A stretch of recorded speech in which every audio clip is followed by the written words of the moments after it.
MLA Kolikapudi Srinivasarao వ్యవహార శైలి టీడీపీకి తలనొప్పిగా మారుతోంది. అమరావతి ఉద్యమ నేపథ్యమున్న ఆయనకు పిలిచిమని చంద్రబాబు టికెట్ ఇచ్చారు. విజయవాడ ఎంపీగా పోటీ చేసిన కేసినేని చిన్న సిఫారసు మేరకు కొలికపూడికి అవకాశం కల్పించారు. ఆయనకు టీడీపీ అనుకూల మీడియాకు చెందిన ఓ అధిపతి ఆశీస్సులు ఉన్నట్లు కూడా అప్పట్లో ప్రచారం సాగింది. అయితే ఆయన దూకుడు ఎన్నికల నుంచే ఇబ్బందికర పరిస్థితులను తెచ్చిపెడుతోంది.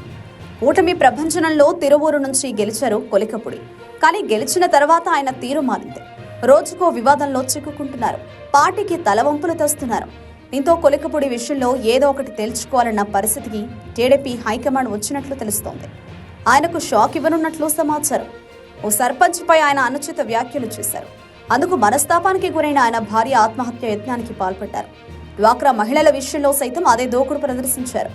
వారిని గంటల తరబడి పోలీస్ స్టేషన్లో ఉంచేలా ఆదేశాలిచ్చారు. అటు తర్వాత మహిళల నుంచి లైంగిక వేధింపులు ఎదుర్కొన్నారు. ఇప్పుడు తాజాగా రైతులను టార్గెట్ చేస్తూ చేసిన వ్యాఖ్యలు వైరల్ అవుతున్నాయి. ప్రత్యర్థులకు టార్గెట్ అవుతున్నాయి. ఆయన తీరుతో టీడీపీ ప్రతిష్ట మొదలైంది. దీనికి తోడు దీక్షలు, ర్యాలీలు పేరుతో కొలికపూడి హంగామా చేస్తున్నారన్న విమర్శలున్నాయి.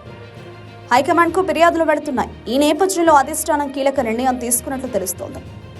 ఇటీవల తిరువూరు టీడీపీ శ్రేణులు విజయవాడలో నిరసన కార్యక్రమాలు చేపట్టాయి. పార్టీ రాష్ట్ర అధ్యక్షులు పల్లా శ్రీనివాసరావును కలిసి వినతి పత్రం అందించాయి. మంత్రి అచ్చెన్నాయుడును కలిసి సమస్యలను విన్నవించాయి. దీంతో వారు చంద్రబాబుకు నివేదిక ఇచ్చారు. చంద్రబాబు ఎమ్మెల్యే కొలికపూడిని పిలిచి మాట్లాడారు.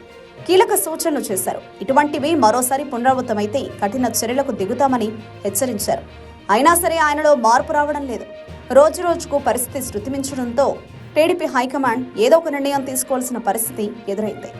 తాజా వివాదాల నేపథ్యంలో తెలుగుదేశం పార్టీ తిరువూరు ఇన్ఛార్జిగా సీనియర్ నేత సేవల దేవదత్ను నియమిస్తారని ప్రచారం ప్రారంభమైంది. రేపటి నుంచి నియోజకవర్గ పార్టీ శ్రేణులకు అందుబాటులో ఉంటారని ఆయన ప్రత్యేక ప్రకటన జారీ చేశారు. ఈ రోజు మీడియా సమావేశాన్ని సైతం ఏర్పాటు చేస్తున్నారు. దీంతో దేవదత్కు హైకమాండ్ సమాచారం ఇచ్చి ఉంటుందన్న ప్రచారం సాగుతోంది. ప్రోటోకాల్ పదవి ఇచ్చి నియోజకవర్గ బాధ్యతలు చూడాలని చంద్రబాబు సూచించినట్లు సమాచారం.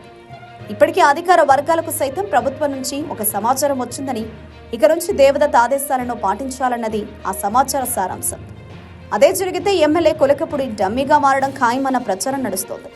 ఒక ఎమ్మెల్యేగా ఉండగా ఇన్ఛార్జ్ రావడం రాష్ట్ర చరిత్రలో ఇదే తొలిసారి. అయితే ఉద్యమ నేపథ్యం ఉన్న కొలికపూడి ఈ చర్యలకు ఊరుకుంటారా అన్న ప్రశ్న వినిపిస్తోంది. ఒకవేళ ఆయన తోక జాడిస్తే పార్టీ నుంచి సస్పెండ్ చేయడం ఖాయమన్న టాక్ నడుస్తోంది.